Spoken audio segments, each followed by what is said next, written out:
Señoras y señores, muy buenas tardes. El Colegio de Abogados de Lima, su sede de Lima Norte, les da una cordial bienvenida al diplomado que inauguramos el día de hoy, que se denomina Diplomado Especializado en el Código Procesal Penal 2004. Para ello contamos con la presencia del distinguido doctor José Antonio Neira Flores, quien se encuentra en la mesa de honor. Y además nos acompaña el doctor Jesús Rivera, administrador de esta sede. El doctor José Antonio Neira Flores es juez penal de la Corte Suprema, magíster penal, doctor en Derecho, profesor de Derecho Procesal Penal y técnicas de litigación oral en la Universidad San Martín de Porres y Pontificia Universidad Católica del Perú. Es especialista en sistema acusatorio y litigación oral. Capacitado internacionalmente en la Escuela Judicial de España, California Wharton School of Law East Center Site en Estados Unidos, CEPA, curso anual de capacitadores de reforma procesal penal, 2 cursos de evaluación de la prueba penal, Universidad Diego Portales de Chile, Universidad Santo Tomás de Bogotá, Corte Superior y Colegio de Abogados, colega de Antioquia, Medellín, Colombia. En Perú, por la Pontificia Universidad Católica, la Universidad de San Martín, la AMAC, Colegio de Abogados de Lima y Callao y otras instituciones. Pasantías de justicia penal acusatoria internacionales: España, Estados Unidos, Puerto Rico, Chile, 6 en Santiago, 10 en Arica, Colombia, 1 en Bogotá y otra en Medellín, Argentina y Guatemala, 1 en Antigua y otra en Guatemala. Nacionales: Ica, Arequipa, Cusco, Tacna, Moquegua, Huaura, La Libertad y Lambayeque. Como expositor a nivel internacional en países como Chile, Argentina, Colombia, Ecuador, Guatemala, Austria y Puerto Rico. A nivel nacional en los 28 distritos judiciales. Además, el doctor Neira Flores es autor del manual Nuevo Proceso Penal y Litigación Oral, que cuenta con 1000 páginas. Recibamos pues con un fuerte aplauso al doctor José Antonio Neira Flores. Muchas gracias, doctor, por la invitación, a ustedes también por estar presentes. Vamos a tratar de aprovechar, estamos hasta las 8, para hablar un poco de 3 cosas: sistemas procesales, hablar un poco de título preliminar y seguramente también principios. Cualquier pregunta que ustedes tengan sobre ese tema o algo que tenga que ver con el nuevo sistema procesal penal, con todo gusto para tratar de resolver las preguntas. Esa es la idea, tratar en lo posible que no sea un monólogo. ¿Ok? ¿Listo? Entonces vamos a arrancar entonces a conversar un poco sobre eso, ¿no? El primer tema es el tema de sistemas procesales. Bien, en cuanto a lo de sistemas procesales,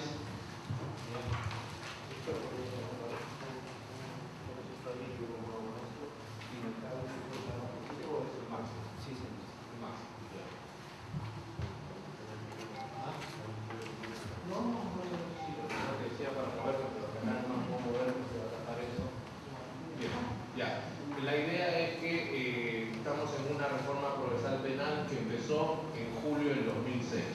Julio del 2006, vamos a cumplir 6 años ya, arrancó en Huaura y actualmente tenemos 17 distritos judiciales de 31 que tiene el Perú. 17 distritos judiciales de 31 que tiene el Perú. La reforma está al 100% en esos distritos judiciales.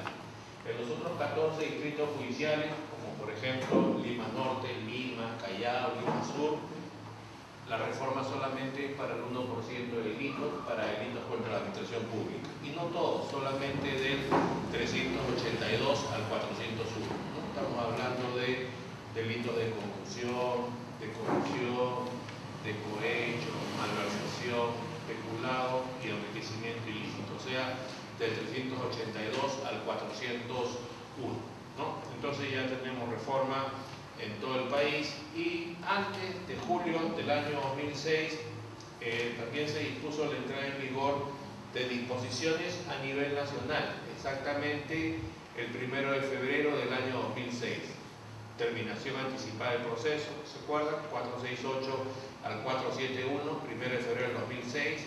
Y también las normas sobre cooperación judicial internacional, extradiciones, por ejemplo, el tema de las extradiciones, traslado de procesados, de condenados o diligencias en el exterior, y también el tema de las transferencias de competencia, contiendas de competencia, que se aplicó en el caso del Andahuaylazo.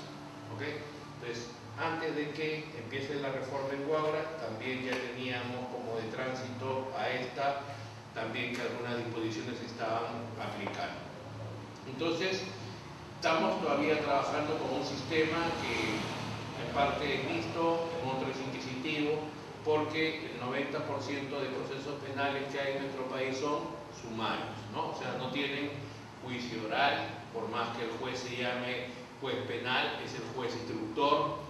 Por más que se diga que los fiscales tienen la carga de la prueba, sabemos que los secretarios de los jueces, por los jueces tienen los expedientes, y entonces cómo la fiscalía puede tener la carga de la prueba si ni siquiera ya tienen los casos. Por lo tanto, hoy se comparte la carga de la prueba en el modelo antiguo. En los casos en los cuales hay juicio oral, 10% de delitos en el Código de Procedimientos Penales del 40 tienen juicio oral, decimos que el sistema es sistema mixto, o sea, instrucción y juicio oral, ¿no? Pero en realidad es diferente a como está siendo en el Código Procesal Penal, aunque tenemos muchas reformas. Acuérdense que cuando se produce el vídeo Curi Montesinos en agosto del 2000, tendríamos que preguntarnos si estábamos preparados para procesar delitos a través de crimen organizado, tratándose de imputados que ocupaban los más altos cargos públicos y privados. Creo que no estábamos preparados ni siquiera para procesar la delincuencia común, menos para la anterior, y por lo tanto, a partir del 21 de diciembre del 2000 se empezaron a expedir las leyes que empezaron a reformar el Código de Procedimientos Penales del 40 para poder lograr que haya eficiencia. O sea, hoy el cambio hace que se base en dos soportes que se llaman garantía, por un lado, que es respetar los derechos de los imputados, y por otro lado, eficiencia, que no haya impunidad, que haya una respuesta a la víctima, que haya una respuesta a la sociedad, y debemos encontrar un equilibrio entre ambas, garantías y eficiencia. Entonces arrancamos en diciembre del 2000 con algunos cambios, quizás se acuerden, la ley 27398, que es la ley de colaboración eficaz, la ley 27379, que es la ley de medidas limitativas de derecho para investigaciones criminales en caso de crimen organizado, y así cualquier cantidad de cambios al Código de Procedimientos Penales del 40. Creo que si los contásemos podríamos llegar por lo menos a 100 cambios del Código de Procedimientos Penales del 40, porque en realidad teníamos normas que eran inútiles, incluso para perseguir casos simples. Ejemplo, cuando se trataba del tema del embargo, ¿se acuerdan? El artículo 95 del Código de Procedimientos Penales establecía que había que consultarle al imputado sobre qué bienes quería que recaiga el embargo. ¿Y qué creen que hacía el imputado si le preguntábamos eso? Si todavía no había escondido los bienes, le quedaba alguno, lo terminaba de esconder. Entonces ahora, ¿qué pasó? Se hizo una adición, una suma a ese artículo para decir que era sin perjuicio que el juez indague qué bienes tiene para que se pueda trabar embargo, y si el imputado quería, podía convertirlo por otro bien. ¿Por qué? Porque había que asegurar el probable pago de la reparación civil. Y así se supone que hemos tenido cualquier cantidad de modificaciones del Código de Procedimientos Penales del 40 que ahora venimos aplicándolo, porque si el 99% de procesos penales se llevan con el modelo del 40, entonces estamos trabajando nosotros en Lima Norte, en Lima Centro, en Lima Sur y en el Callao con ese código. Todos esos cambios que han habido han sido normas de tránsito que se han incorporado ahora al Código Procesal Penal del 2004. Entonces, ¿por qué? Porque los códigos se hacen pensando en casos simples. Los códigos no se hacen atendiendo que se van a aplicar en casos complejos. Y entonces ya cuando se produce un caso complejo, entonces la idea es que hay que tratar igual a los que son iguales, hay que tratar diferente a los que son diferentes, y lo que seguramente va a pasar es que se tenga que establecer una jurisprudencia. ¿Me entienden? O sea, todos partimos siempre de la ley, pero la ley trabaja para casos comunes y corrientes. Cuando se presenta una situación especial, ya hay que seguramente cumplir las dos funciones que tiene cualquier litigante, fiscal o defensor, que son narrar y persuadir. O sea, narrar es transmitir argumentaciones al juez y persuadir es decirle las mías son mejores que la otra parte y hacer tales fundamentaciones que puedan acorralar al juez con argumentaciones que tengan que responder en sentido positivo cualquier cosa que le pidamos, siempre y cuando sea creíble, siempre y cuando esté sustentada. Entonces, estamos hablando de que hoy tenemos un sistema que es inquisitivo, también uno que es mixto con el viejo modelo. Con el nuevo Código Procesal Penal hablamos que se trata de un sistema que es acusatorio contradictorio, un sistema que es acusatorio contradictorio. ¿Cómo es eso?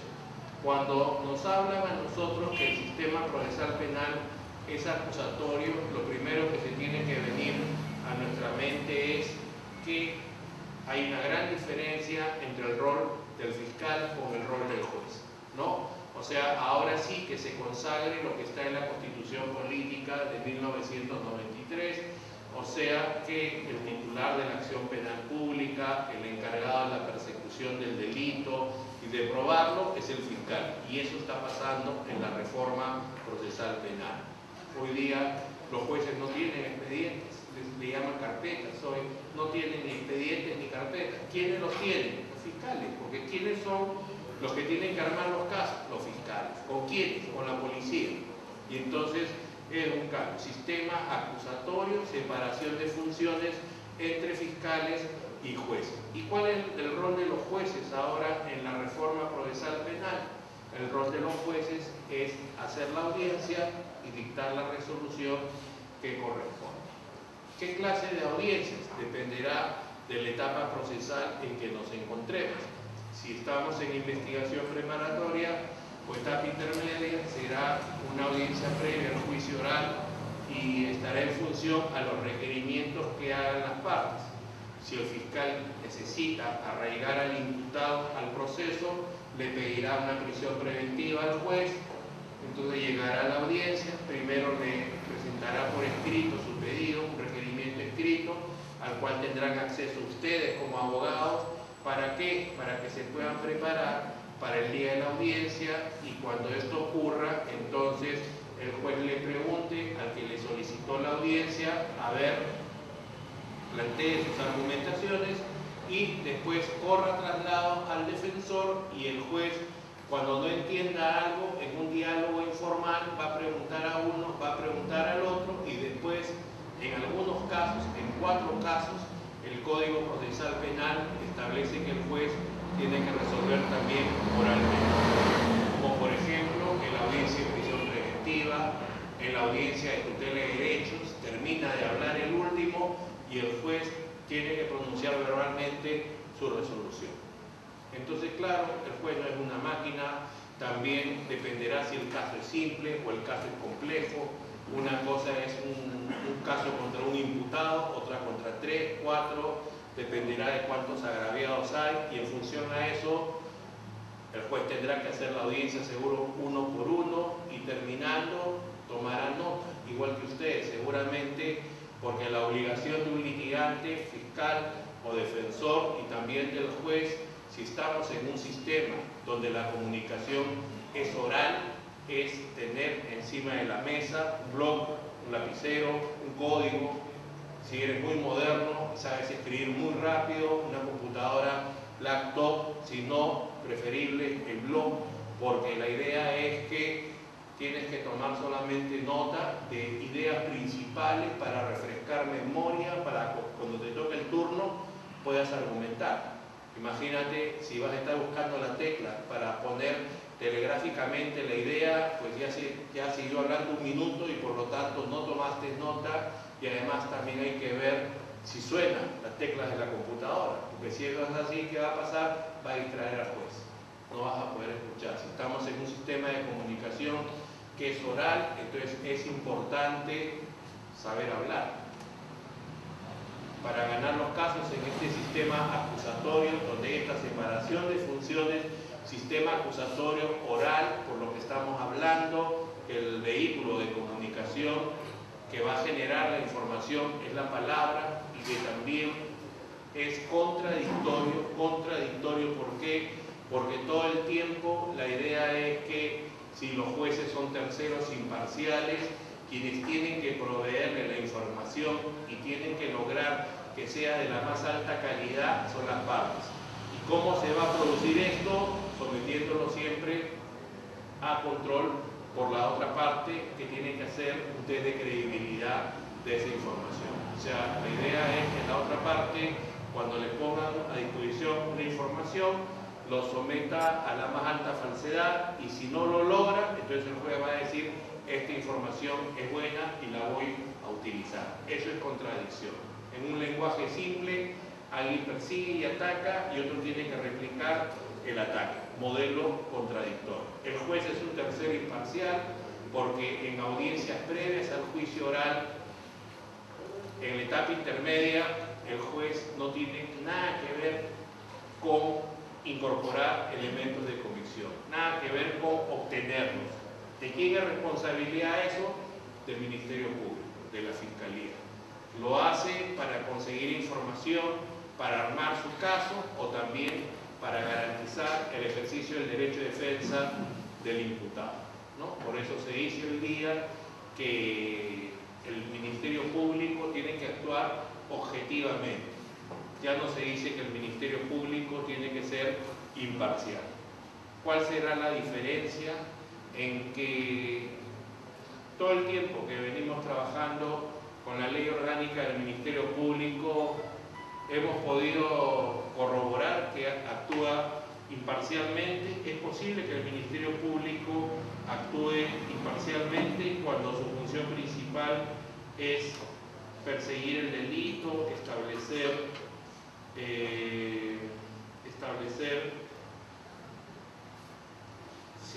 eso lo hay que tener en cuenta, ¿no? Si estás en una audiencia, ¿qué va a pasar? Se supone que el juez tendrá que dar instrucciones, si no la da, mejor poner en vibrador el celular, porque si suena en plena audiencia, ¿qué es lo que puede pasar? ¿No? Pueden pasar dos cosas, ¿no? Y si el juez dio instrucciones al comienzo y suena el celular de alguna de las partes, el juez puede pensar, o sea, no me hace caso, ya va a ver la resolución que voy a expedir. La otra es decirte delante de tus clientes que no le haces caso, y entonces tu cliente va a decir: suficiente con la imputación que me hace, yo no quiero tener un problema más con el juez, nos vemos. ¿No es cierto? Porque lo que menos quieren las personas que están comprendidas en una investigación es predisponer en contra a las autoridades. Y bueno, eso puede pasar. Entonces, por cuestiones domésticas no vamos a tener enfrentamientos, ¿no? Como son no llevar la insignia, por ejemplo, ¿no? O sea, cosas que aparentemente son banales, pero que son importantes porque son exigencias que están en la ley, y tampoco queremos merecer ningún favor del juez ni del fiscal en que nos permita actuar sin contar con ellos, porque después probablemente nos desmotiva para poder hacer algún reclamo cuando hay un exceso, ¿no? Entonces es preferible evitar esa clase de en todo caso, ayudas domésticas, ¿no? Conclusión, estamos en el tema de que es importante la oralidad, y decía, si estamos en un sistema que es acusatorio, que es oral y que es contradictorio, donde el juez es un tercero imparcial, donde en todo caso en el juicio oral el juez lo que va a hacer es exigir la verdad al Ministerio Público, que pruebe su acusación, y también a la defensa que garantice los derechos de su cliente. No que pruebe la inocencia, pero si está como abogado defensor y se supone que ahora con la reforma todas las personas que están investigadas y después imputadas en un caso deben contar con abogados. La idea es que su presencia no sea simbólica, sino sea real. En el Perú, la defensa es cautiva. ¿Qué significa que la defensa sea cautiva? Que todas las personas que son ciudadanos y se le hace algún cargo tienen derecho a contar con un abogado. ¿Y qué se espera de los abogados por parte de los ciudadanos? Que conocen las leyes, que conocen la doctrina, que conocen la jurisprudencia y que van a hacer todo lo que puedan porque en ese caso se esclarezcan los hechos y si es inocente se resuelve en ese sentido y si no lo es, pues entonces se le aplique la pena que sea menor, ¿no? Porque esa es la idea. Yo no puedo ir, como hoy por ejemplo, hoy o si no días anteriores, a la Corte Suprema van abogados y bueno, empiezan por un lado, su cliente dice que son totalmente inocentes, hacen un informe de hecho y después le toca al abogado y el abogado empieza a hablar que la pena ha sido desproporcional, que debería ser menor, que no se tuvo en cuenta tales atenuantes.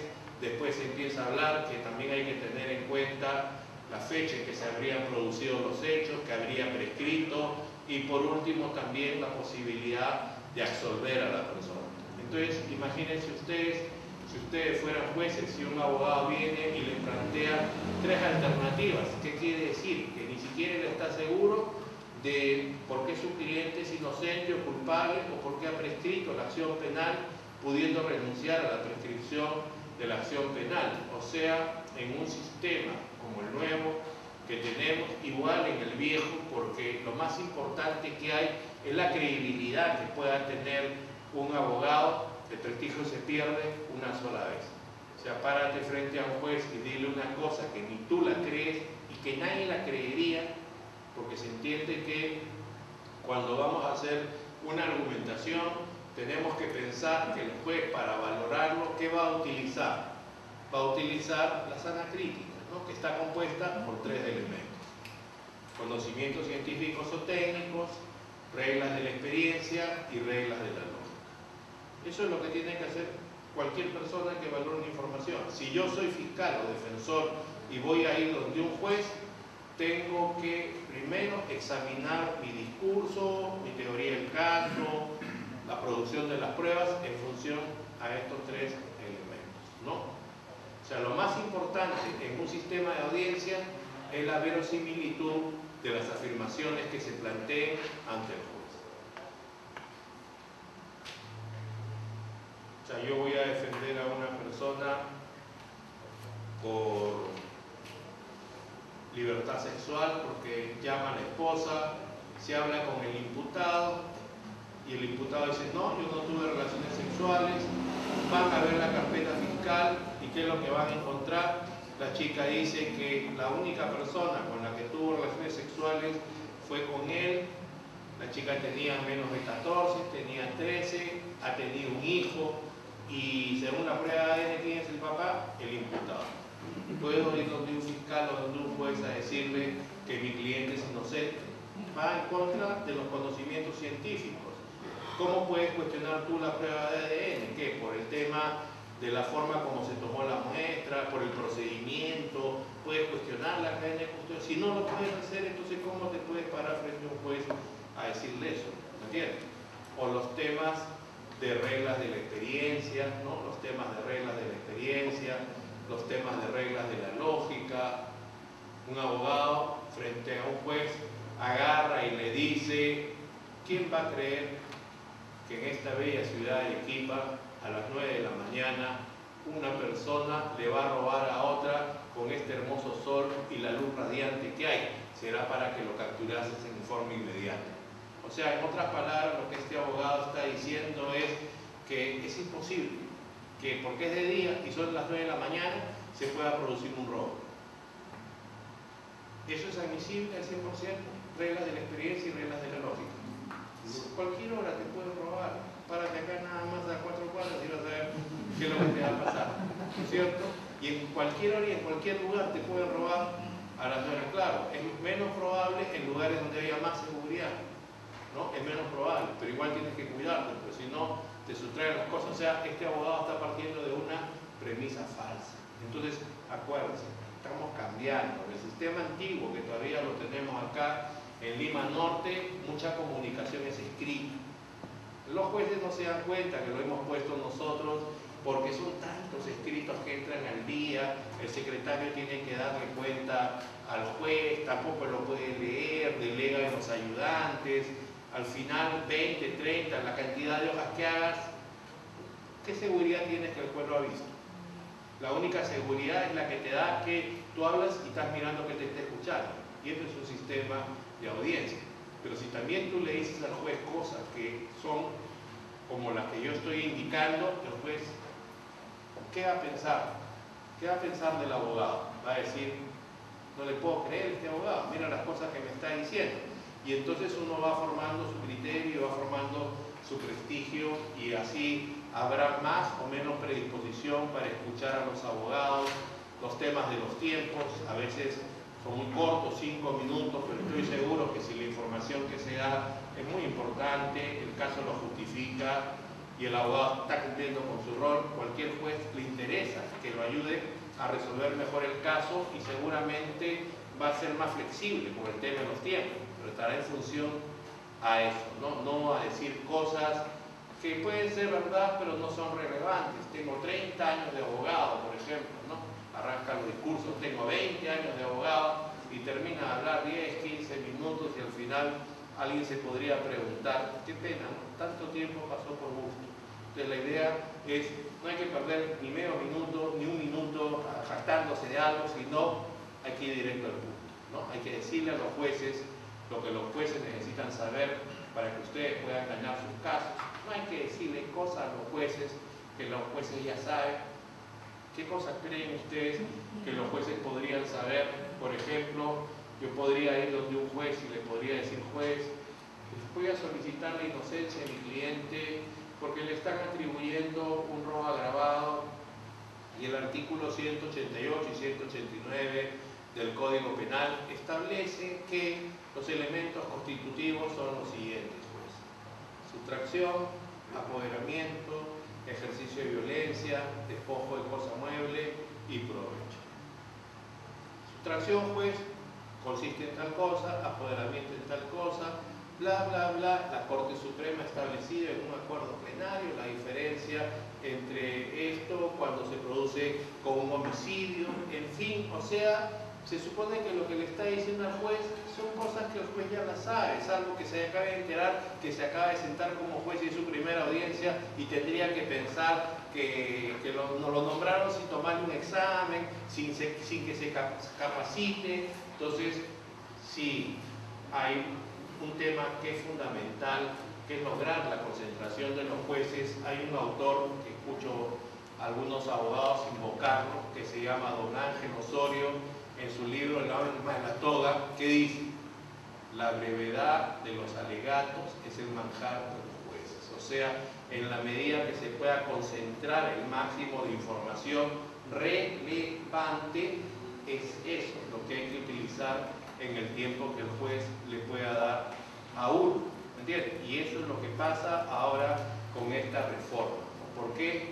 Porque si es oral, la oralidad lo que hace es ser una buena herramienta para que haya inmediación, para que haya contradicción, unidad y continuidad de la audiencia y publicidad.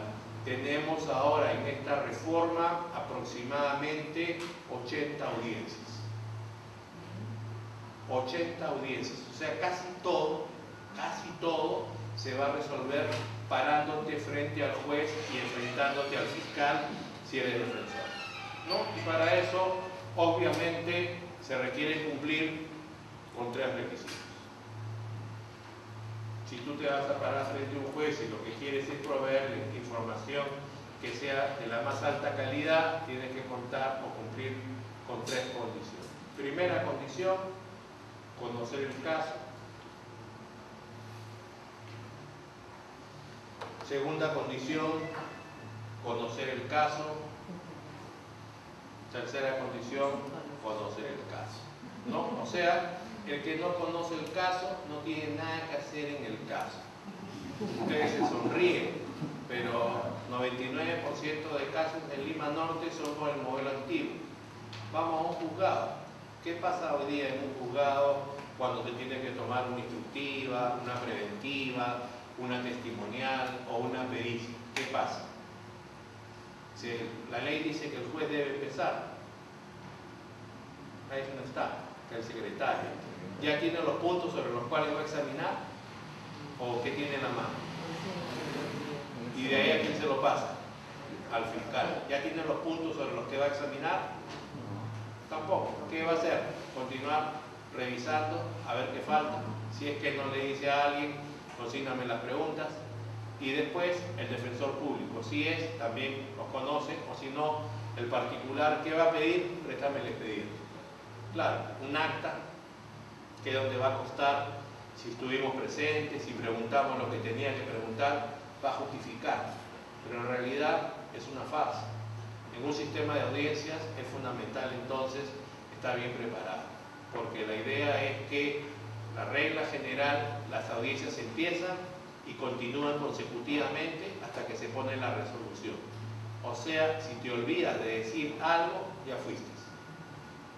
Incluso en el modelo antiguo, si te olvidas de decir algo y cuando estás regresando a tu oficina te acuerdas, me faltó decir eso, te vas corriendo a tu oficina, empiezas a escribir en tu computadora, tú mismo vas corriendo, sueñas que en la mesa de parte al toque lo van a derivar al secretario, el secretario al técnico, lo van a proveer, va a llegar al juez y tú sabes que los procedimientos son burocráticos, toman su tiempo y el escrito estará cosido en el expediente de acá a unos 15 días, 30 días y el caso ya está votado, ¿no? Entonces, por eso es que uno no debe improvisar, ¿no? No debe improvisar. Este sistema es mucho más exigente porque ya no se va a fraccionar audiencias, como normalmente es, entonces hay que tener en cuenta eso. Entonces, estamos...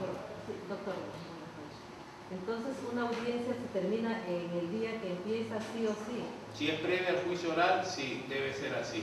Si es un caso de juicio oral, la idea es, y es simple, debe empezar en la mañana y terminar en la tarde. ¿Y si fuera compleja?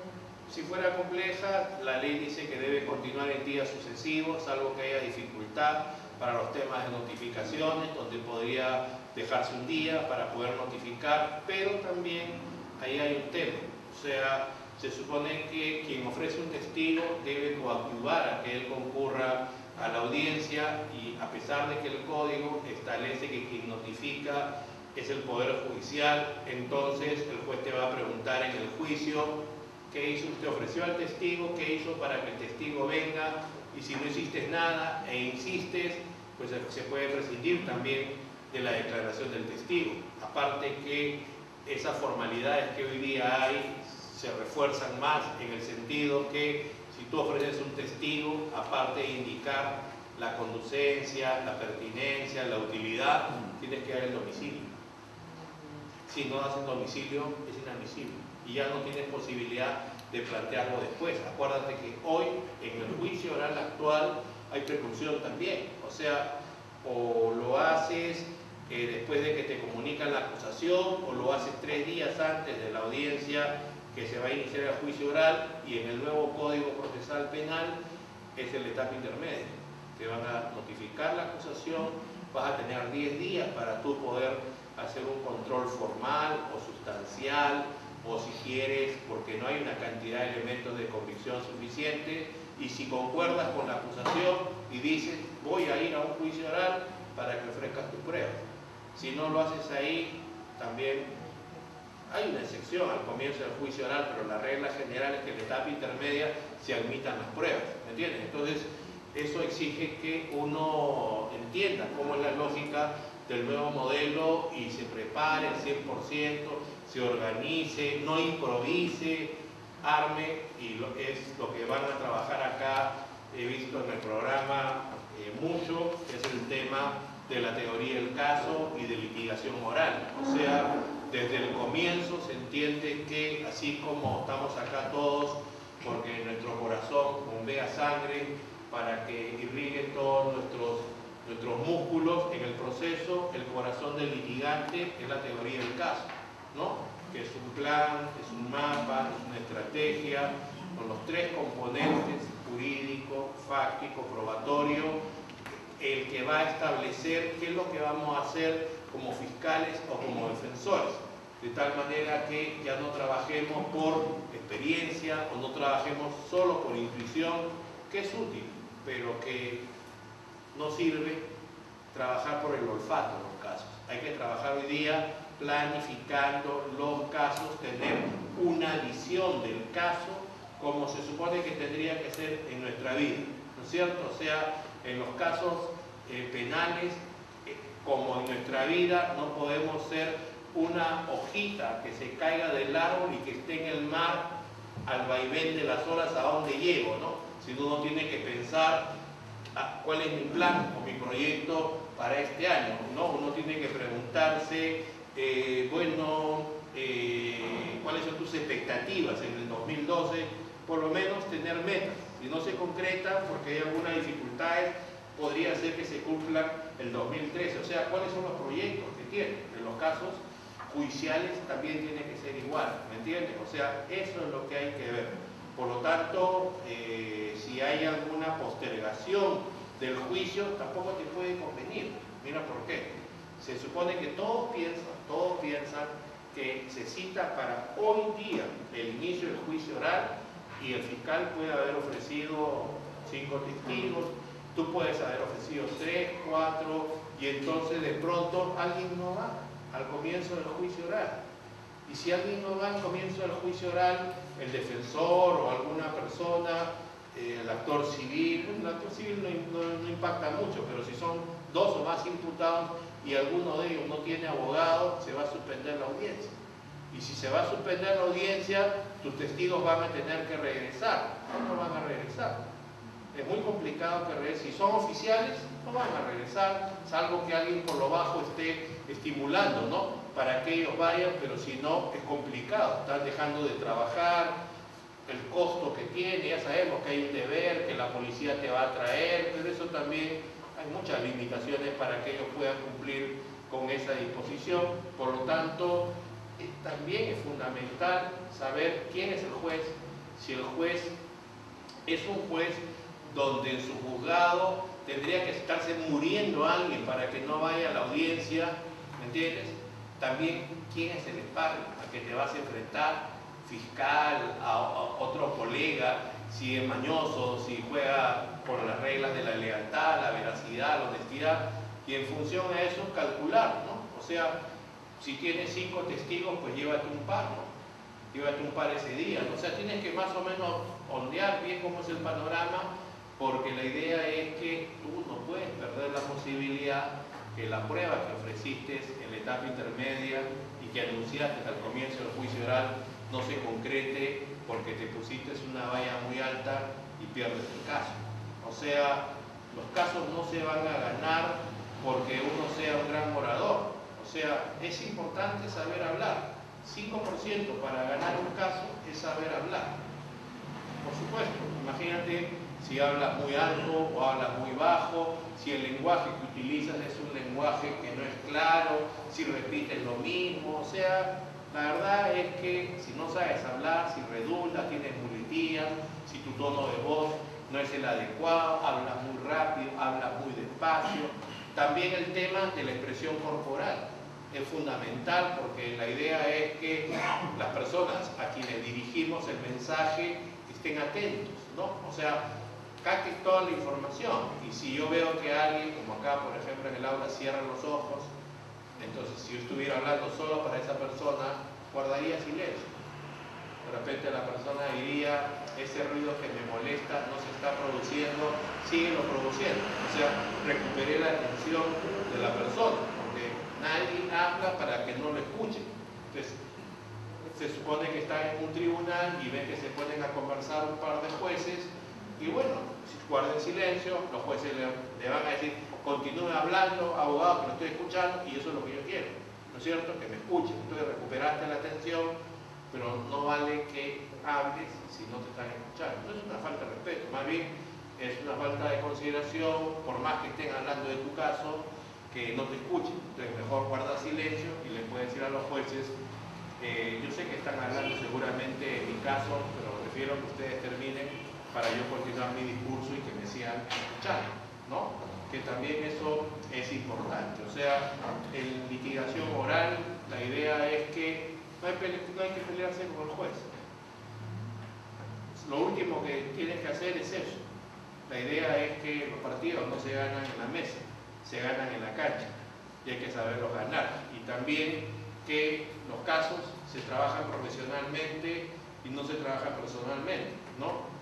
A veces duele, pero hay casos que se ganan, hay casos que se pierden, como los jueces. Uno es una sentencia, te apelan y te la revocan, igual no te va a gustar, ¿no es cierto? Pero así es, o sea, pueden haber otros criterios, también otros puntos de vista, y en todo caso lo más importante es la sólida fundamentación que tienes al comienzo, que armes tu caso, porque si tú acorralas con argumentación a alguien, va a ser bien difícil que pueda tener otro punto de vista. O sea, todo depende de eso, la solidez de la teoría del caso que uno haya elaborado. ¿Usted quiere preguntar algo?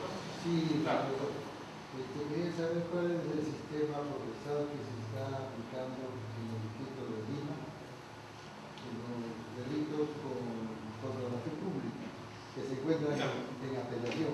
El mismo que hay en Lima Norte, claro. El mismo que hay en Lima Norte. O sea, solamente en los distritos judiciales que no hay reforma, le dije que eran 14, entre ellos Lima Centro, Lima Norte, Lima Sur, Callao. Ahí solamente hay reforma procesal penal para el 1% de delitos. Para algunos delitos contra la administración pública, del 382 al 401. ¿No? Los demás, y fe pública no es contra la administración pública, con el Código de Procedimientos Penales del 40, con el Decreto Legislativo 124, o sea, el sistema tradicional de audiencia. Usted pone un escrito, usted pide informe oral, o si usted no lo pide, pero la otra parte sí, y usted se apersonó, lo van a notificar a usted para la vista en la causa, usted hace un informe oral, si usted quiere poner un informe escrito, póngalo un mes antes o 2 meses antes para que se cosa en el expediente, de tal manera que cuando llega el ponente ya está, no cometa la ingenuidad de ir a informar oralmente y decir, primero nunca diga, voy a ser breve, porque la verdad, cuando se amenaza con eso es cuando hablan más, ¿no? Nunca diga, porque genera falsas expectativas en los jueces, se emocionan los jueces y dicen, bueno, ya se va a ir, y el tipo está hablando mucho más del tiempo, o dicen algunos colegas, la última pregunta. Nunca digan la última pregunta, tampoco utilicen la muletilla para terminar, porque no van a honrar su palabra, van a quedar mal con los jueces y entonces mejor seguirse comunicando sin eso. Conclusión, van a hacer un alegato en primera o segunda, uno no se da cuenta. Cuando uno dice eso, voy a ser breve para terminar, la última pregunta, uno es mecánico, porque uno no se evalúa.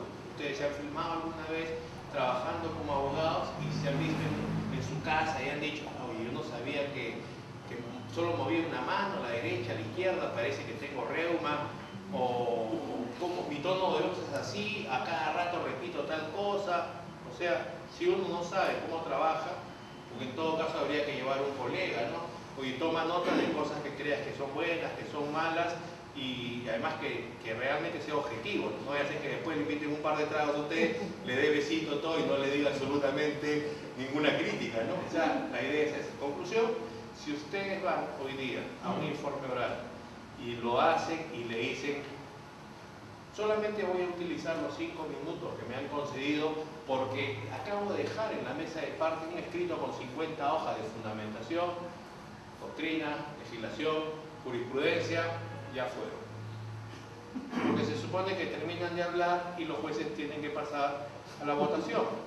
La ley dice que se empieza la votación, salvo los casos complejos, pueden quedar al voto y nadie sabe qué contiene el papel que ustedes han dejado. Entonces, la idea es, uno asume una defensa con mucha anticipación. ¿Qué es lo primero que tiene que hacer? Obviamente, apersonarse, pedir informe oral, leer el caso, fundamentar y después cuando llegue ya el informe, pues hacer el informe, decir que hace un mes, en tal fecha dejaron tal cosa, si pueden haber hecho un comprimido de 1 hoja o 2 hojas, decir si a través del relator, antes del informe, un diagrama, de repente un esquema del informe, si podrían tener a la vista cuando hagan el informe ese esquema del caso, las ideas principales del caso, porque, claro, alguien podría pensar, sí, pero para eso hay multimedia, para eso hay diapositivas. Imagínate, primero habrá que ver si tienes recursos para hacerlo, segundo, hasta que lo puedas instalar, si le gustará a los jueces o no le gustará, porque también eso es importante. O sea, puede ser muy moderno, puede darte cierta categoría, pero el tema es que tú solamente debes utilizar recursos que te permitan ganar tu caso. Por más que eso sea moderno, si finalmente no va a aportar nada a tu caso, mejor hazlo artesanalmente. Artesanalmente, ¿qué cosa es? Te paras, en 5 minutos das las ideas principales a los jueces, les decía del esquema, de repente aceptan, lo tienen a la vista para que se guíen y estás hablando. Y estás haciendo todo lo que puedes tú para que la información llegue por varios canales. 1, a través de tu discurso. 2, con estas ideas principales que tienes. Y 3, el juez que va a dar cuenta de tu caso, si lo presentaste oportunamente, con antelación, lo ha leído. O está en tu recurso de apelación, o si es un caso antiguo, recurso de nulidad, ahí están los agravios, porque tú no puedes ir a hablar en una audiencia de apelación, como la que usted pregunta, o en un recurso de nulidad ante la Suprema, cosas distintas a lo que fue materia de los medios impugnatorios. Porque los jueces le van a decir, los jueces de segunda instancia están restringidos a lo que fue materia del recurso. Los jueces de segunda instancia no pueden resolver más allá de lo que fue materia del concesorio. ¿Por qué? Porque se supone que eso se notifica a la otra parte y la otra parte, cuando vaya a esa audiencia, está preparada solamente para refutar eso. Si tú sacas un conejo del sombrero, estás afectando el derecho de defensa, y si yo soy abogado y estoy en una audiencia y un abogado está planteando cosas que no lo dijo en su escrito de recurso, le digo a los jueces, todos esos nuevos jueces, porque tiene 5 agravios nada más y nada de lo que está diciendo es materia del agravio. Por lo tanto, la sala no se puede pronunciar respecto a ese tema y el juez seguro hasta le va a llamar la atención. O sea, el juez, para empezar, podría llamarle la atención desde el comienzo y dice, porque ya hay alguien que en el sistema escrito, ya hay alguien que leyó el caso. Es obligación. Y ese es el caso que tenemos y vamos a tener por mucho tiempo, porque si la reforma empieza en octubre del 2013, vamos a tener casos en liquidación.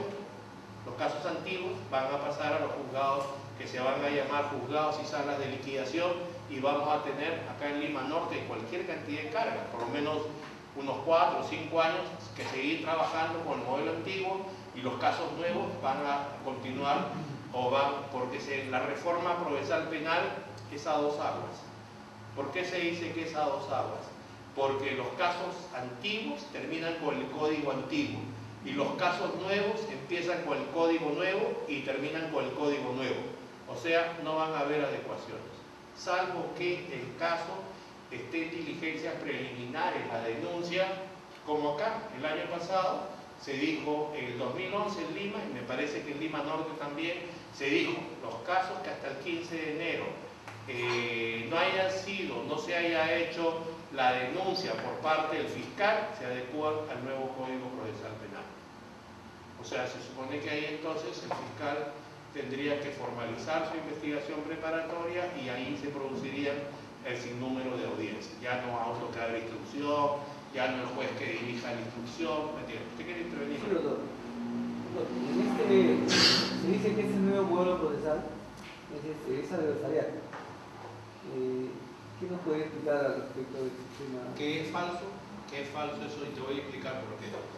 Cuando se habla que el sistema acusatorio es adversarial, el sistema acusatorio adversarial es anglosajón, o sea, Estados Unidos, Inglaterra, y si tú ves la exposición de motivos del Código Procesal Penal, te vas a dar cuenta que las fuentes no lo son. Las fuentes son, igual que siempre, todo nuestro sistema jurídico descansa en el derecho romano-germánico y principalmente las fuentes son España, Italia, Alemania y Portugal, y de Latinoamérica, Chile, Colombia, Costa Rica. De Centroamérica hay algo que tiene que ver con Salvador y punto. O sea, Entonces es diferente porque en un sistema acusatorio que es adversarial, en Estados Unidos, por ejemplo, hay mitos, y estos mitos tienen que ver con cosas que todos pensamos que no son reales. Como nosotros tomamos conocimiento de cómo se producen los juicios en Estados Unidos por la televisión, pensamos que todos son por jurado popular, y muy pocos juicios orales son por jurado popular. La mayor cantidad de juicios orales que hay en Estados Unidos son con jueces profesionales. Te voy a explicar por qué. Del 100% de casos penales que se producen en Estados Unidos, en el 95% hay acuerdos, fiscalía, imputado y defensor.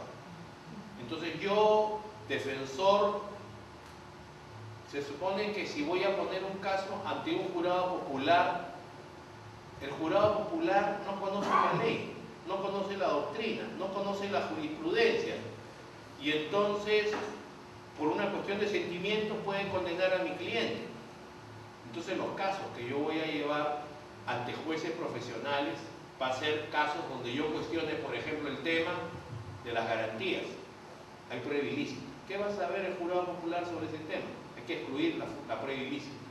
Entonces, un sistema de jurados populares que acá en el Perú, el Código de Procedimientos Penales de 1920, que es el anterior al que está rigiendo ahora acá en Lima Norte, porque dijeron no estamos preparados culturalmente, socialmente, económicamente, y recuerdo mucho que en diciembre del 2006 García, el anterior presidente, anunció que en el Perú iba a haber el juez ciudadano. Hablaba de mucha corrupción, decía, en el sistema de justicia, entonces se va a incorporar el juez ciudadano. Como en Bolivia decía, o sea, es una posición intermedia entre jurado popular y jueces profesionales. Es un jurado mixto, un juez profesional y 2 del pueblo. Si quieres 3 profesionales y 5 del pueblo, o sea, una combinación de los dos, pero el mayor peso siempre para el pueblo. ¿Me entiendes? Se llama jurado escabino o jurado escabinado.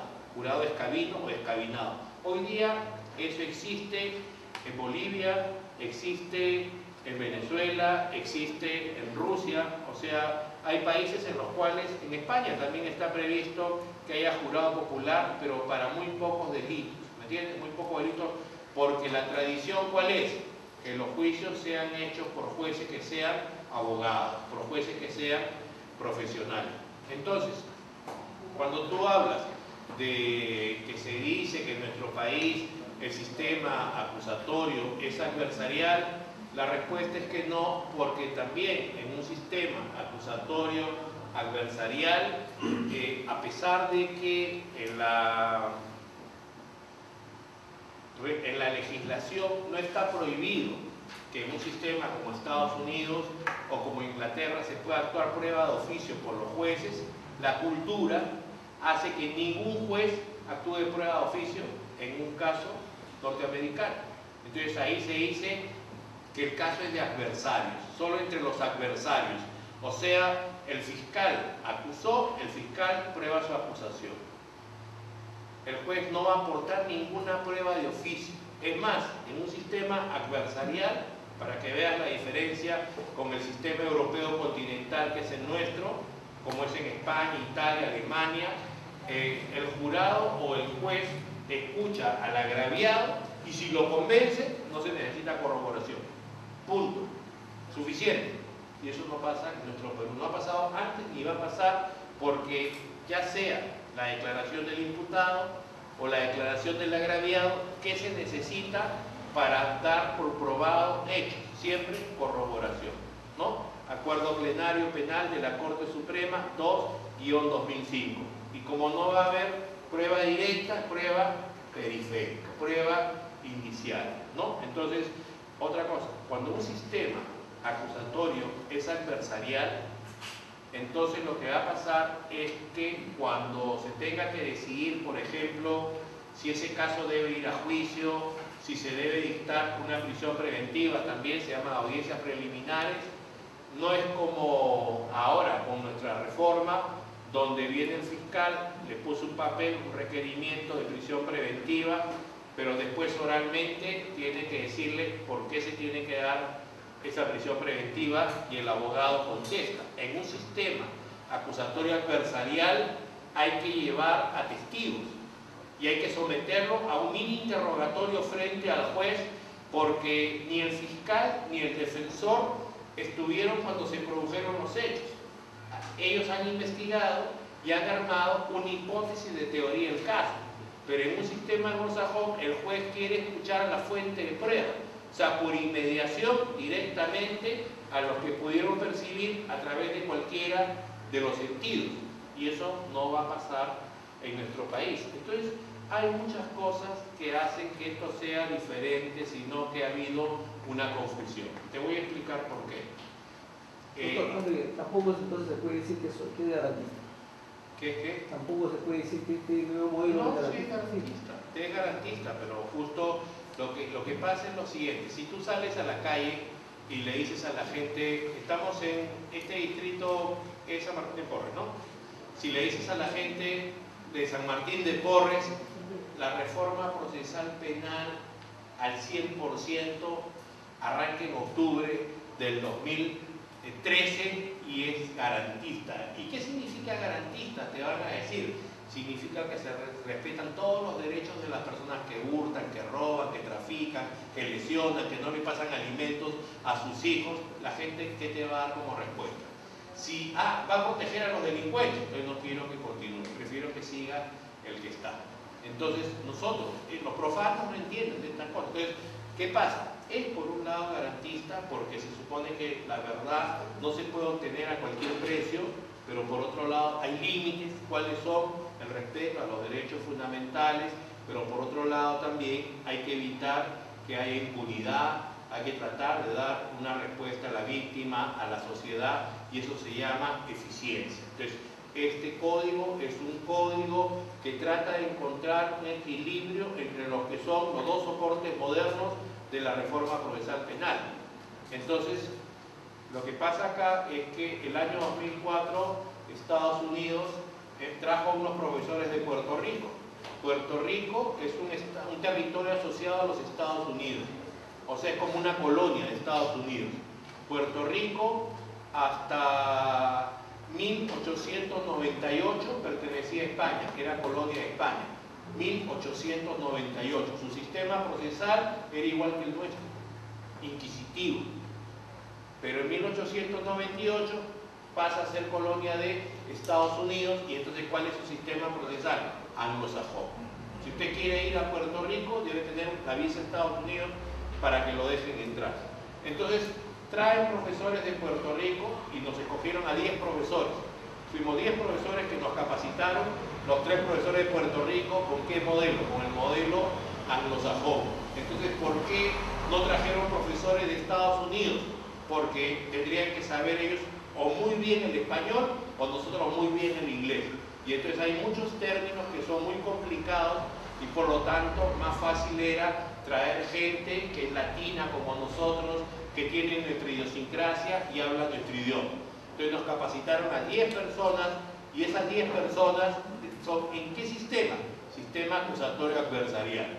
Y entonces uno de ellos era Robinson González, por ejemplo, ¿no? Porque fuimos muy pocos, fuimos algunos jueces, un par de fiscales, después profesores de las universidades, porque la idea era de ahí, nos formábamos a nosotros y replicábamos, ¿no? Entonces el asunto está que ahí nos enteramos que existía el sistema acusatorio adversarial. Yo ya era profesor, el año 90, estaba hablando del 2004, era profesor ya 20 años de Derecho Procesal Penal, pero toda mi formación, ¿cuál era? Europea continental. Leía a Vicente Jiménez Sendra, leía a José Asensio Mellado, a Roxín, no, a todos los profesores españoles, alemanes, porque en el Perú y en Latinoamérica y Centroamérica no se conocía el sistema anglosajón, porque ¿cuál es el primer impedimento? El idioma, ¿no es cierto? Y segundo, la cultura, que es diferente, totalmente la idiosincrasia, ¿me entiendes? Conclusión, se empezó a hablar del modelo acusatorio adversarial, le gustó a mucha gente el término, se empezó a confundir, a malinterpretar, incluso en la misma Corte Suprema, cuando se hacía el curso, hasta hace poco se decía, vamos a capacitar a los jueces ¿en qué? En el sistema acusatorio adversarial. Pero no es así, ¿me entiendes? Porque no es un tema de el juez en el Perú, aunque no les guste a mucha gente, lo primero que tiene que hacer, igual que ustedes y los fiscales, es, por el principio de legalidad, conocer la ley y tratar de que se aplique la ley, ¿no es cierto? Eso es lo primero que hay que hacer. Y bueno, ¿y cuál es la ley? El Código Procesal Penal. ¿Y qué dice el Código Procesal Penal? Dice que en el juicio oral, cuando las partes terminen de producir su prueba, el juez puede disponer la actuación de prueba de oficio. Pero no reemplazando a ninguna de las partes, porque ahí sí se afectaría su imparcialidad.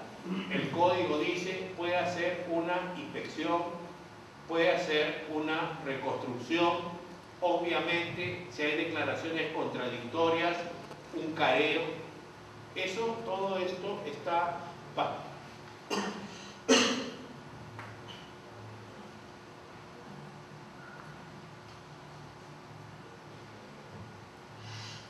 bajo la facultad de lo que se llama la prueba sobre prueba o la prueba complementaria.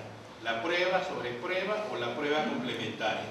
O sea, si el juez duda de la autenticidad de una prueba del fiscal o el defensor, para corroborar su fiabilidad puede disponer la actuación de una tercera prueba.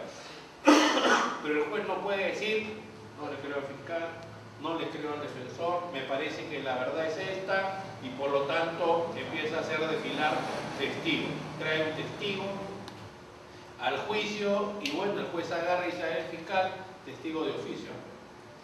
Fiscal, ¿le quiere hacer algunas preguntas? No, porque no está en mi plan. Defensor, usted tampoco está en mi teoría del caso. Y entonces imagínense, o sea, el juez va a empezar a hacer las preguntas. ¿Qué preguntas? Si en el código lo que se dice es cuando las partes terminen de interrogar y el juez no tenga claro un tema, está autorizado a hacer preguntas para aclarar, ¿no? Entonces, el asunto es que sí hay poderes de oficio en el sistema que tenemos, mucho menos de lo que era el modelo del 40, porque en el modelo del 40, quien dirige la instrucción es el juez penal. Y no hay juicio oral en el 90% de casos. Ahora en el modelo nuevo, quien dirige la investigación preparatoria es el fiscal. El juicio oral vamos a ir porque el fiscal consiguió una cantidad importante de información para poder pasar la etapa intermedia y poder llegar al juicio oral. O sea, conclusión, la idea es que si un juez, al margen de lo que la ley esté estableciendo, se excede en el tema de la prueba de oficio y la sentencia me es adversa, ¿qué hago yo? Planteo un recurso de apelación o si ya es confirmatoria en segunda instancia, de casación por violación a garantías procesales, específicamente ¿cuál? La imparcialidad. ¿Me entiendes? O sea, hay controles, sí. Doctor, quisiera saber cuál es el criterio suyo con respecto a la participación del señor fiscal, que ha fracasado en el código del 40. Es indudablemente, y ha fracasado en este sentido, de que la ley establece, la ley del Ministerio Público establece que el fiscal es el titular de la acción penal. Por tanto, su intervención es indispensable en en la etapa preliminar del proceso y a nivel de instrucción. Pero tenemos que él, y también la Constitución lo establece. Sin embargo, vemos muchos casos que son tramitados en el Poder Judicial sin la intervención del Ministerio Público en la incautación, en el acta de incautación, en la etapa preliminar. Sin embargo, le dan trámite, mandan a la cárcel al ciudadano que dice que es un delincuente sin la intervención del Ministerio Público. En realidad hay toda una confusión sobre eso, ¿no? Lo primero que hay que pensar es que los fiscales y jueces que hay en el Perú son los abogados que el Perú produce. No son abogados norteamericanos, ni españoles, ni italianos, ni alemanes, ¿no? Así que hay que empezar por eso, ¿no? Número uno. Número dos, en el nuevo Código Procesal Penal no es necesario que estén los fiscales cuando se recaban los elementos de convicción, porque no le van a dar más valor, así que con el viejo modelo se dice que si los fiscales están, tiene valor de elemento probatorio, habrá que ver el contenido, ¿no?, de la información. Hay mucho cuestionamiento también a eso y nada, hay un montón de, se llaman actos de investigación que se pueden practicar para, dependiendo, ¿no?, hay un principio que se llama principio de proporcionalidad, que es muy importante para todos. O sea, yo puedo afectar un derecho de una persona, pero para investigar qué clase de delito, no un delito de bagatela, no voy a meter preso a la persona, ¿no? O usted dice una incautación, ¿no? Habrá que ver de qué se trata para ver si se puede autorizar, si hay flagrancia, si el delito tiene cierta entidad para yo ingresar a un inmueble y poder extraer alguna información, ¿no? Si es droga y tengo conocimiento que es droga, rompo la puerta, me meto y la saco. Si la encuentro, excelente. Si no la encuentro, voy a ser responsable seguramente de una denuncia penal. O sea, se supone que tiene que haber un mínimo de verificación, pero tampoco no puedes exigirle más porque si no el narcotraficante se lleva su droga, igual que la droga. O sea, es el tema, yo creo que no hay que ponernos en extremos, ¿no? La idea es equilibrio, garantías, eficiencia, y si hay alguien que no está haciendo bien su rol, no solo el fiscal, el juez o el abogado. ¿Cuántos abogados? La verdad, hay que prepararnos bien, ¿no? Este diplomado me parece excelente que se haga acá, traten de venir a todas las sesiones, hay que capacitarse en la mayor cantidad de ellos porque en nuestra profesión hay mucha mediocridad. El Estado ha capacitado gratuitamente a jueces, a fiscales, a defensores públicos, más o menos ha capacitado, las reformas empiezan, ya no tienen más recursos para capacitar, y a los abogados privados, o depende de su patrimonio, que inviertan, que se capaciten, porque si no, el partido hoy día es de fútbol. Mañana el partido va a ser de básquetbol y es totalmente diferente. Usted sabe, por ejemplo, cuántos segundos puede tener un jugador de básquetbol la pelota debajo del aro. Usted sabe cuántos cambios se puede hacer en un partido de básquetbol. Usted sabe con cuántos técnicos vota un jugador de básquetbol. ¿Cuánto tiempo dura un partido de fútbol? 90 minutos. 2. ¿Con cuántas tarjetas vota un jugador en un fútbol? Con 2. ¿No es cierto? ¿Cómo se ganan los partidos de fútbol? Entonces se dan cuenta, ustedes son unos monstruos en el Código de Procedimientos Penales del 40, pero si les pregunto sobre el nuevo Código Procesal Penal y lo comparo con básquetbol, están en la calle. ¿No es cierto? Entonces, ese es el tema. O sea, la idea, creo yo, es que ahora, además, simultáneamente a esta capacitación que ustedes están recibiendo, que entiendo que ustedes viven por acá y por eso están asistiendo acá a este colegio de abogados, hay que hacerle caso a la capacitación porque tiene un costo muy importante. O sea, venir acá es lejos, nosotros vivimos en otro sitio, creo que es algo Quiroz que vive por acá, ningún profesor vive por acá, por eso es la auspicia que se hagan los diplomados acá y me parece muy bien que eso sea así porque uno tiene que, William Quiroz me refiero, uno tiene que hacer todo lo que pueda por su zona. Tiene que ser así, ¿no es cierto? Hay que tener, como se dice, en un espacio geográfico más grande, regionalismo, ¿no es cierto? Entonces está bien, pero eso incentiva la participación de la gente, que la gente venga, porque todos queremos que la justicia penal sea mejor. Y la gente, cuando habla mal en la calle y dice esto no sirve, esto es pura corrupción, no discrimina quién es el responsable.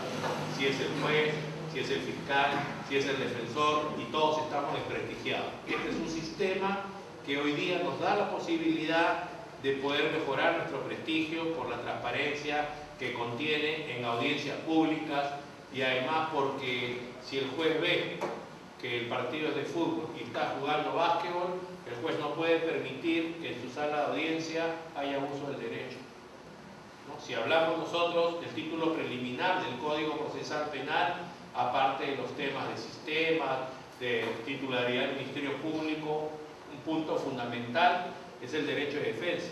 Y entonces la defensa tiene que ser real.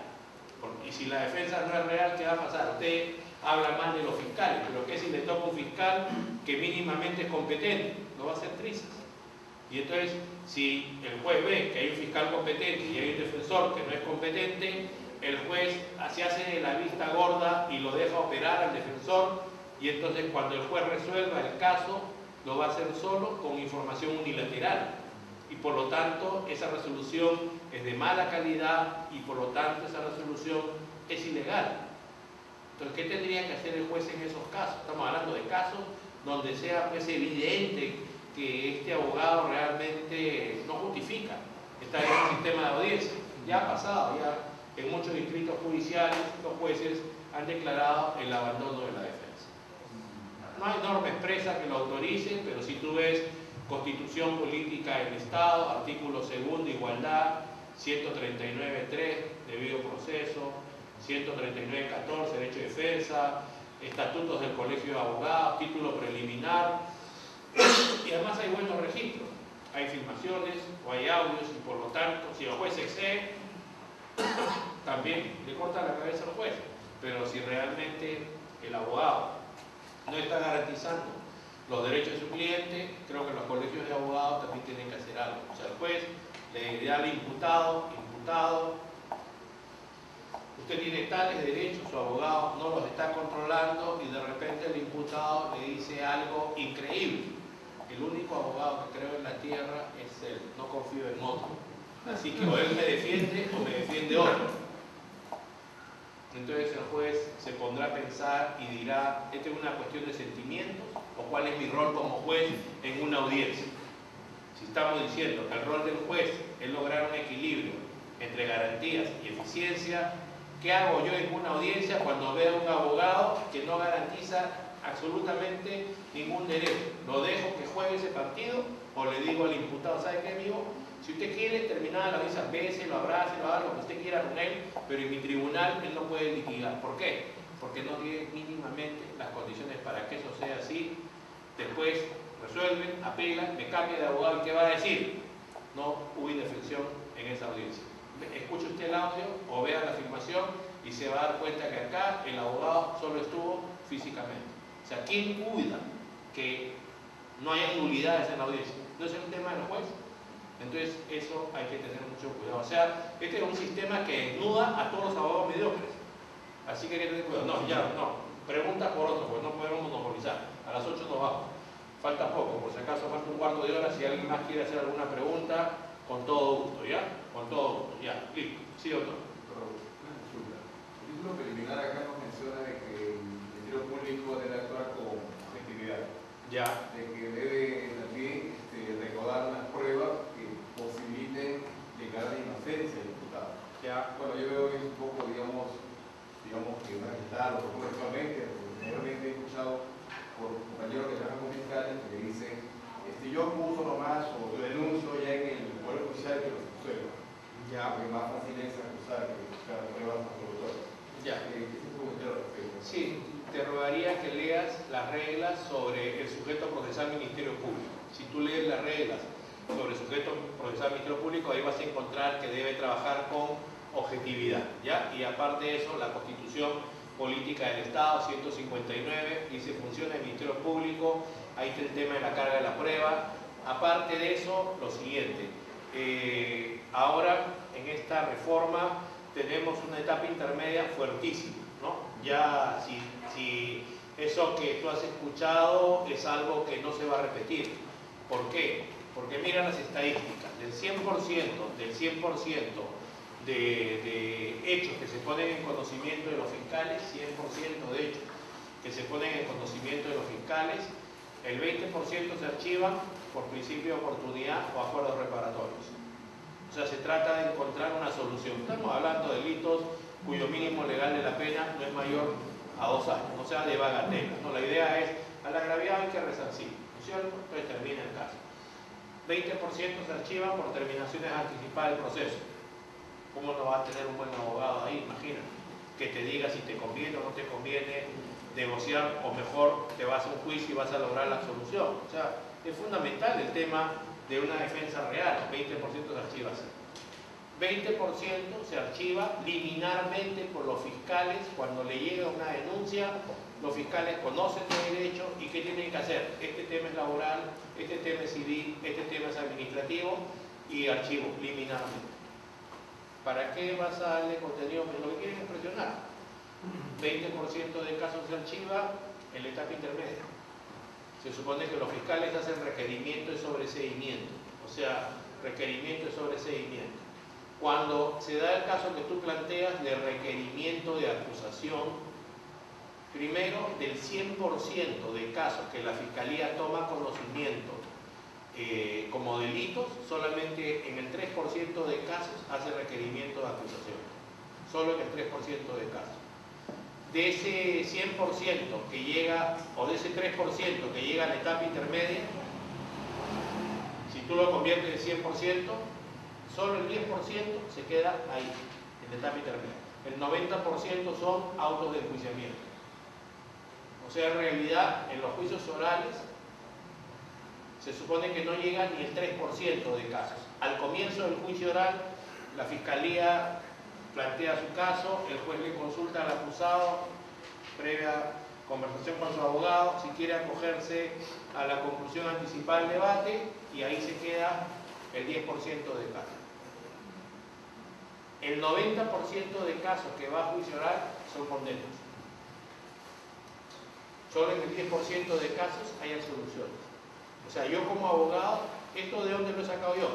En la página web del Ministerio de Justicia, se han publicado cifras de la reforma procesal penal en 5 años, en 11 distritos judiciales donde la reforma es al 100%, o sea, de Huaura, La Libertad, Arequipa, Moquegua, Tacna, los 11 primeros distritos judiciales donde empezó la reforma, eso está colgado. Si quieren, buscan ahí Secretaría Técnica de Implementación del Código Procesal Penal, Ministerio de Justicia, y ahí tienen, se llama Cifras para la Reforma Procesal Penal a 5 años de su vigencia. Si buscan la misma página web, tienen un libro que lo pueden imprimir gratis.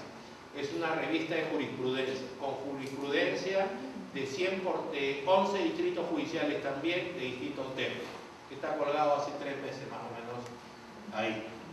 Entonces, la idea es que para que un requerimiento de acusación pueda pasar hoy día una etapa intermedia, te estoy diciendo, del 100% de requerimiento de acusación, solo 3% se acusa, de ese 100%, el 90% pasa a juicio oral, el 10% se archiva. ¿Por qué? Porque falta un elemento de la teoría del delito, porque faltan elementos de convicción, y ahí es que se archivan los casos. O sea, el control es muy fuerte, porque incluso si el abogado no fuera muy bueno, el juez de oficio tiene que controlar la legalidad de la acusación. Tenemos el artículo 349 que establece los requisitos de la acusación, y si el juez cree que falta alguno de ellos o que se da las causales del artículo 344, que son las de sobreseimiento, el juez de oficio archiva el caso.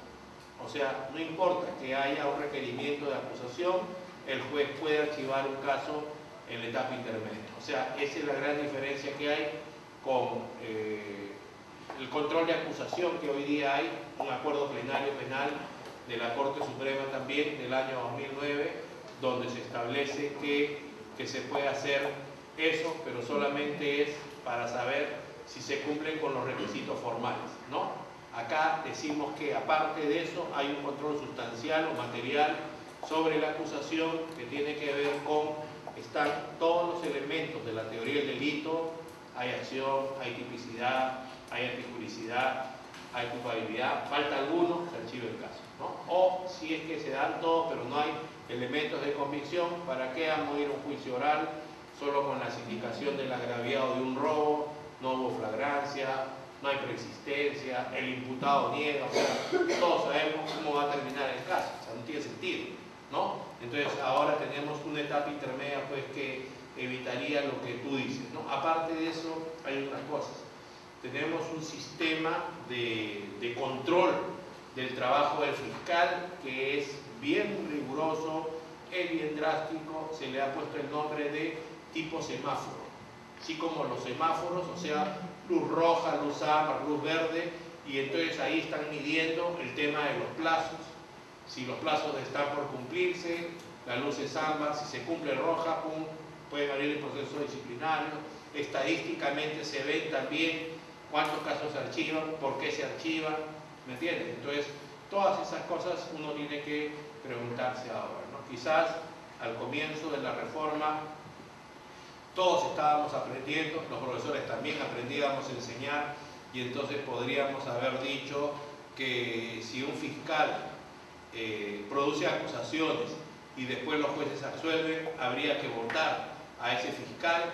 Creo ahí hay que tener cuidado, porque imagínense, si eso fuera así, entonces el fiscal probablemente no respetaría mucho sus derechos, porque diría, depende de esto mi estabilidad en el trabajo, más eficiencia, menos garantías. Y además, si recordamos algo que nos enseñaron en nuestra formación como abogados, los grados del conocimiento, que son transversales o que son progresivos con las etapas del proceso: duda, probabilidad, certeza. ¿Por qué empezamos a un juicio oral? Porque hay probabilidad de que pueda ser responsable, estará sujeto a que se desvirtúe la presunción de inocencia en el juicio oral, pero si no se logra, tendrá que ser absolución. Entonces, habrá que ver qué casos pasan a juicio oral. Ya te digo que las estadísticas dicen que del 100% de casos que van a juicio oral, que son bien pocos, menos del 3% de denuncias que se hizo a la Fiscalía, en el 90% son condenas, solo se absuelve en el 10%. El abogado tiene que preguntarse, ¿mi caso estará dentro de ese 10%? ¿Por qué? Porque la etapa intermedia es muy fuerte. Si el caso pasa a la etapa intermedia, tienes 90% de posibilidades que van a condenar a tu cliente. Por lo tanto, tú tendrías que pensar, creo que mejor que se acoja a la conclusión anticipada del debate. Tengo la última oportunidad para lograr una rebaja, una séptima parte, y entonces, no, porque un juicio oral con todas las garantías, pero con la pena normal, creo que no es conveniente, ¿no? Entonces el abogado es el que tiene que ver estas cosas, ¿no? No sé si tienen alguna pregunta, amigos, alguna duda, sí. Cuando decimos que este proceso penal es garantista, quiere decir que exclusivamente es un proceso que está diseñado para ser punitivo con el imputado. Ya, pero sin embargo, no vemos también el lado de la víctima. El problema de la víctima, que pienso que la tendencia de los procesos penales es ser punitivo con el imputado, pero más no con Pero ya la tercera vez que te voy a decir, los principios sobre los que descansan este sistema acusatorio oral contradictorio son dos. Uno, el que tú has dicho; el otro, eficiencia. Garantías. ¿Eficiencia qué es? Que no haya impunidad, que haya una respuesta a la víctima, que haya una respuesta a la sociedad. En los procesos penales, cuando el agraviado no quiere ser actor civil, ¿quién lo representa? El Ministerio Público. Si el agraviado hoy tiene más derechos. Se supone que hoy día basta que tú seas agraviado con la reforma. Si te dictan un sobreseguimiento, puedes apelar sin ser actor civil. Dictan una sentencia absolutoria, puedes apelar sin ser actor civil. Tú le puedes poner un escrito al fiscal o al juez que las resoluciones que son importantes te las comunique. No podrás ofrecer elementos de convicción, pero puedes controlar el proceso. Puede ser, y esto es algo muy novedoso que todavía se está viendo algunos precedentes, que se archive el caso penalmente, pero igual se tenga que fijar una reparación civil. O sea, hay una diferencia entre lo que es la antijuricidad penal de lo que es la antijuricidad civil. Nosotros en penal decimos está proscrito la responsabilidad objetiva, porque la responsabilidad es subjetiva, ¿no? Por el dolo, la culpa, pero en civil la responsabilidad es objetiva, responde por el resultado. Entonces, lo que pasa es que nuestro sistema de persecución penal es vicarial, o sea, trata de dar una respuesta penal y de dar una respuesta civil. Por más de que los resultados han sido malos, en el Código del 91 se mantuvo esto, en el Código del 2004 también la responsabilidad vicarial. Entonces, ¿Cuál es el tema ahí? El tema es uno que tiene que ver con, igual que en lo civil. ¿Por qué en lo civil te podrían poner una cantidad alta en un homicidio culposo por accidente de tránsito de 50, de 100.000? ¿Y por qué en lo penal podría ser 5 o 10.000 soles? Porque en lo penal no se prueba el daño. En lo civil toda la prueba va a ¿qué? Vamos a ver el tema del 93 del Código Penal, ¿no? Se va a restituir, se va a pagar el importe, vamos a ver el tema de indemnización, ¿qué cosa hay acá? O sea, primero, como daño emergente, lucro cesante, daño personal, y entonces, ¿el problema cuál es? Eso hay que probarlo. ¿Cómo se prueba? Con pericia. ¿Se hace eso en el proceso penal? No se hace eso. Entonces, el juez, el peor tema que tenemos en la justicia penal es la cuantificación del daño. Y también en civil, porque en civil también hay algunos baremos, hay algunos medidores, pero en penal no los tenemos. Entonces, el asunto está que por eso las respuestas civiles en lo penal son diminutas, porque primero se trata de pedir, hay que saberlas pedir. Vemos todos los días cómo el fiscal pide 5, el actor civil no discrepa con ese extremo de la acusación 3 días antes de la audiencia y decir, me parece que el monto es tal, por tal cosa y lo voy a aprobar, y después cuando ponen la reparación civil y ponen 5, dice que quiere 20 y plantea su recurso. Entonces, en los temas civiles no hay sentencia ultrapetita, no se puede dar más de lo que se pide, ¿no? Hay un principio de congruencia, entonces se está creando falsa expectativa el abogado, en las personas que patrocinan, ¿no? Entonces, los derechos no son absolutos, todos los derechos tienen límites y los límites están en los procedimientos. Si no conocemos los procedimientos, entonces no vamos a poder hacer lo que corresponde como fiscales, como defensores o como jueces, ¿me entienden? Entonces eso hay que tener en cuenta. O sea, el tema del actor civil, de la experto, ya tuve que preguntarte varias veces. ¿Alguien más quiere preguntar? Si ya no pregunta, ya cerramos con ustedes con broche de oro. ¿Ya? ¿Alguien más? ¿Ninguna pregunta? El tiempo siempre es corto. Estuvimos acá a las 6, pero esperaron que venga un poco más de personas. Primero el doctor y después el doctor y terminamos con las preguntas. Salvo que yo no quiera hacer la doctora. Así, doctor. Bueno, ya son las 8. Tengo que... A las unidades en el nuevo Código Procesal Penal. ¿Ya? Sí, ¿cuál es su pregunta específicamente? Sí, que no, eso no establecía pues el Código.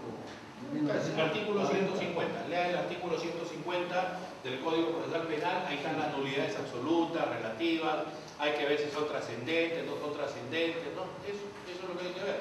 No estaba, efectivamente, como usted dice, las nulidades son temas más procesales civiles, ¿me entiende? Ese es el origen de las nulidades. Entonces ahora se han puesto algunas disposiciones que regulan eso, pero vamos a tener que recurrir seguramente siempre a la doctrina civil, a la doctrina constitucional, procesal civil, constitucional también, para ver esa clase de temas, ¿no? Y caso por caso, o sea, si afecta o no afecta. Por ejemplo, se empezó a tomar la declaración del imputado sin abogado. Después llegó el abogado, se continuó.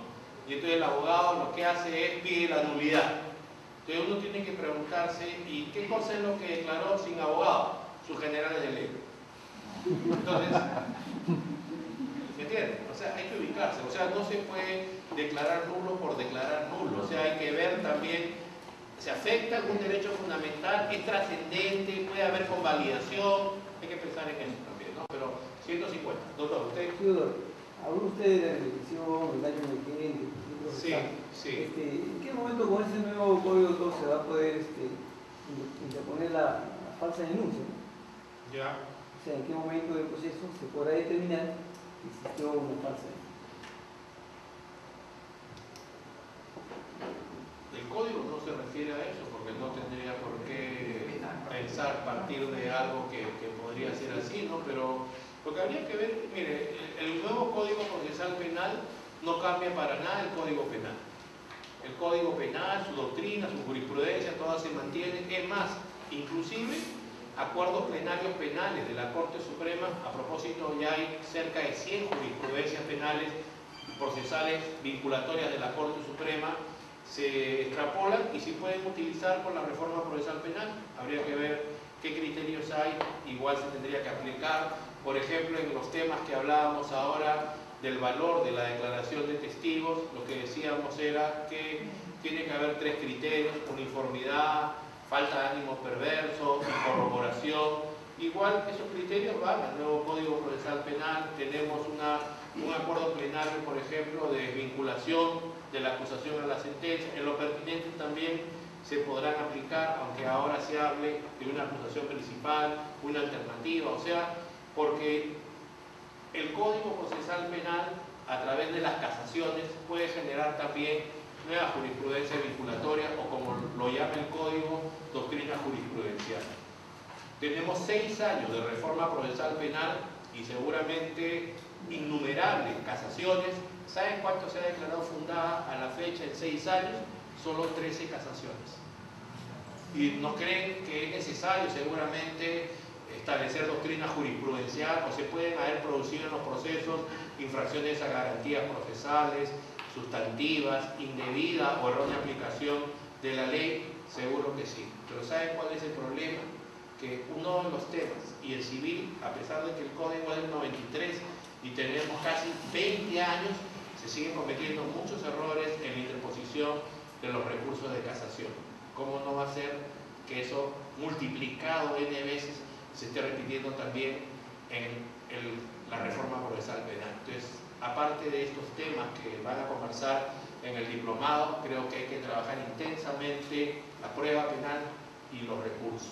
El recurso de apelación, el recurso de nulidad y el tema de la prueba penal, la prueba indiciaria, el tema de la valoración de la prueba. O sea, son cosas más complejas, pero igual en un segundo diplomado hay que tratar de tocar eso con casos, con talleres, armando grupos, con casos reales, y entonces así creo que podríamos estar más fortalecidos, ¿no? Entonces eso creo que hay que apuntalarlo, porque son temas bien débiles. No sé si tuvieran alguna pregunta, amigos, algún comentario, alguna duda.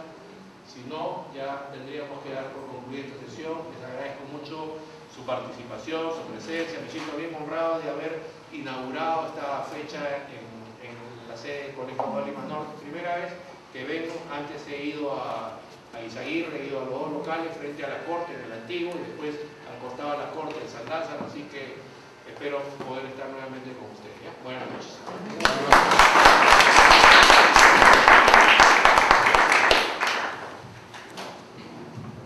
Bien, agradecemos la ponencia de nuestro magistrado, doctor José Neira Flores, y bueno, nuestra exponencia brillante. Doctor Neira, el Colegio de Lima les entrega este diploma por su brillante exposición, y asimismo, doctor, por el intermedio de los funcionarios invitados, a los colegas, asistir a este diplomado que se ha iniciado esta semana en Lima Norte, en razón de que, como dictó nuestro maestro, el doctor José Neira Flores, nuestro Código Procesal Penal en Lima Norte entrará en vigencia el próximo año y hay que estar preparados. Entonces, queridos colegas, esperamos su asistencia en la próxima fecha para la continuación de este diplomado. Muchas gracias.